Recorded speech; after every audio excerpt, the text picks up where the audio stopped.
మీరు well educated. మీకు ఆర్థిక వ్యవస్థ మీద కూడా బాగా పట్టుంది. అసలు ఈ ఫ్రీ బీస్ అనేవి కరెక్టేనా? ఇక్కడ చూస్తే మీ నవరత్నాలు, ఇటు చూస్తే మా తెలంగాణలో చూస్తేనేమో 6 గ్యారంటీస్ ఇవన్నీ మనం ప్రజలకి అసలు ఏం చెప్తున్నాము? ఇదంతా మీ హక్కు పథకాలు అనేవి చెప్తున్నామా మనం? ప్రజలు ఓటేస్తే గెలిచిన ప్రభుత్వం. వాళ్ళకి ముందే చెప్పారు కదా! ముందే చెప్పకుండా ఏమి తర్వాత ఇచ్చిన గ్యారంటీస్ గాని, నవరత్నాలు కానీ కాదు కదా! అంటే లైక్ ఇవన్నీ ఇస్తే తప్ప ప్రజలు మాకు ఓటు వేయరు అనుకుంటున్నారా రాజకీయ పార్టీలు? అలా అలా అనుకోవటానికి కాదు. అంటే ప్రజల మైండ్‌సెట్ ఇప్పుడు చాలా మారిపోయింది. ఇదివరకు మైండ్‌సెట్ ఏంటంటే ఆహ్, సరే లీడర్ ఒక నెలకోసారి కనిపించినా, 2 నెలలకోసారి కనిపించినా ఉండేది. కానీ ఇప్పుడు ఎవ్రీథింగ్ ఇన్‌స్టంట్ అయిపోయింది. ఇన్‌స్టంట్ అంటే ఆహ్, లీడర్ ఫోన్ చేస్తే టక్కన ఎత్తాలి. మాకొచ్చే స్కీమ్ డైరెక్ట్‌గా మా ఫోన్‌లోకి రావాలి. It's all instant. ఇన్‌స్టంట్ అయిపోయినప్పుడు ఆ డెలివరీ దాని మీదే ఎక్కువగా మనం మనం చెప్పిన దానికి, చేరిన దానికి రాజీవ్ గాంధీ గారు చెప్పినట్లు రూపాయి పంపిస్తే 6 పైసలు చేరేది ఆ టైంలో. ఇప్పుడు ఆ రూపాయి పంపిస్తే రూపాయి చేరుతుందా లేదా అనే దానిపైనే ప్రజలు చూస్తా ఉన్నారు. ఇది కూడా మారుతుంది స్లోగా. అంటే ఇట్స్ ఎ ఫేజ్. వెల్‌ఫేర్ దాని తర్వాత దే విల్ ఆస్క్ డెవలప్‌మెంట్ ఇంకొక 5 ఇయర్స్ అయిన తర్వాత దే విల్ కీప్ ఆస్కింగ్. అంటే వాళ్ళ వాళ్ళ ఆర్థిక స్తోమత గాని, వాళ్ళ కుటుంబ స్తోమత గాని పెరిగినప్పుడు వేరే కోరికలు ఉంటాయి వాళ్ళకి. అది ఆ రోజు తప్పకుండా డెలివరీ చేయాల్సి ఉంటుంది. ఇప్పటికైతే వాళ్ళు అడిగి వాళ్ళ ప్రభుత్వం ఎన్నుకుంటా ఉంది. ఇదిగోండి మేము ఇది చేస్తామంటే. నాకు తెలిసి ఇంకొక 5 సంవత్సరాలేమో మేనిఫెస్టోలో మీరు పూర్తిగా ఏ పార్టీ చూసినా మారిపోయి ఉంటది.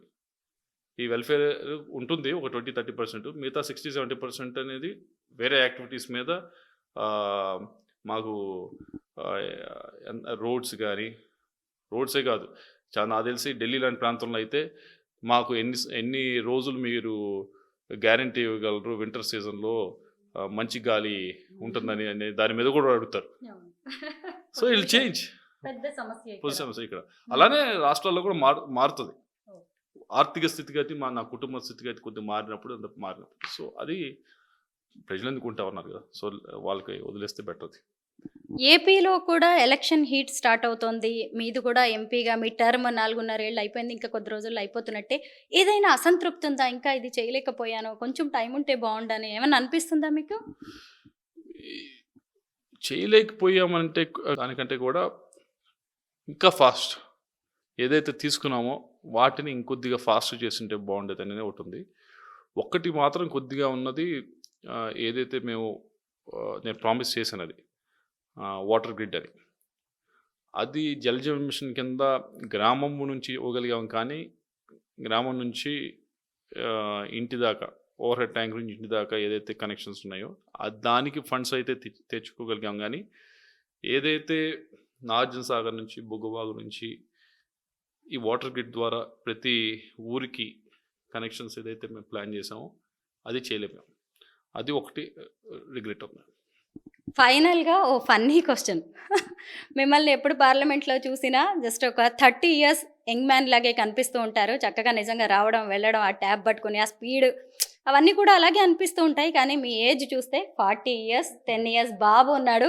చెప్పండి ఇప్పుడు అసలే అబ్బాయిలకి పేట్ అది ఇది అని చెప్పేసి చాలా భయపడిపోతున్నారు ఫిట్‌నెస్ గురించి. అంకుల్స్ అయిపోయాము అది ఇది అని చెప్పి. మీ ఫిట్‌నెస్ సీక్రెట్ ఏంటో చెప్పండి? ఫిట్నెస్‌గా యాక్టివ్‌గా ఉంటాం. హ్మ్. మే ఇంట్లో అందరం యాక్టివ్‌గానే ఉంటాం. సో, మా ఫాదర్ దగ్గర నుంచి అందరం కూడా. సో,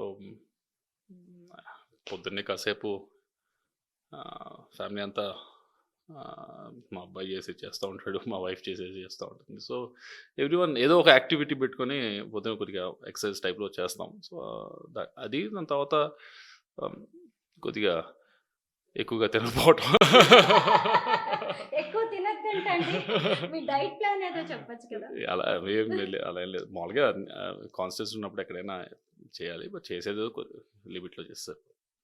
మీరు సిల్వర్ స్పూన్‌తో పుట్టుండొచ్చు కానీ నాన్నగారు అలా కాదు. లావు రత్తయ్య గారు ఎన్నో కష్టాలు పడి ఈరోజు విజ్ఞాన్ విద్యా సంస్థలని మన దేశంలోనే నంబర్ 1గా తీర్చిదిద్దారు ఆయన. ఇప్పుడు ఆ వారసత్వాన్ని మీరెలా ముందుకు తీసుకెళ్ళబోతున్నారు?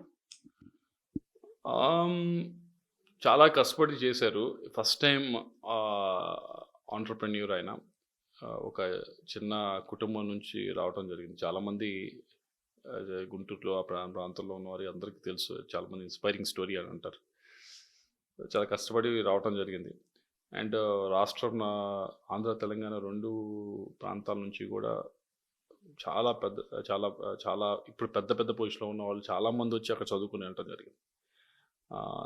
దాన్ని మిగతా వాళ్ళలాగా చేయకుండా కొద్దిగా ఒక వాల్యూ పెట్టుకొని ఈ విధంగా చేస్తానని చెప్పి మిగతా వాళ్ళలాగా కోచింగ్ సెంటర్లు అలా పెట్టి చేయకుండా ఒక వాల్యూ బేస్డ్గా చేయటం జరిగింది.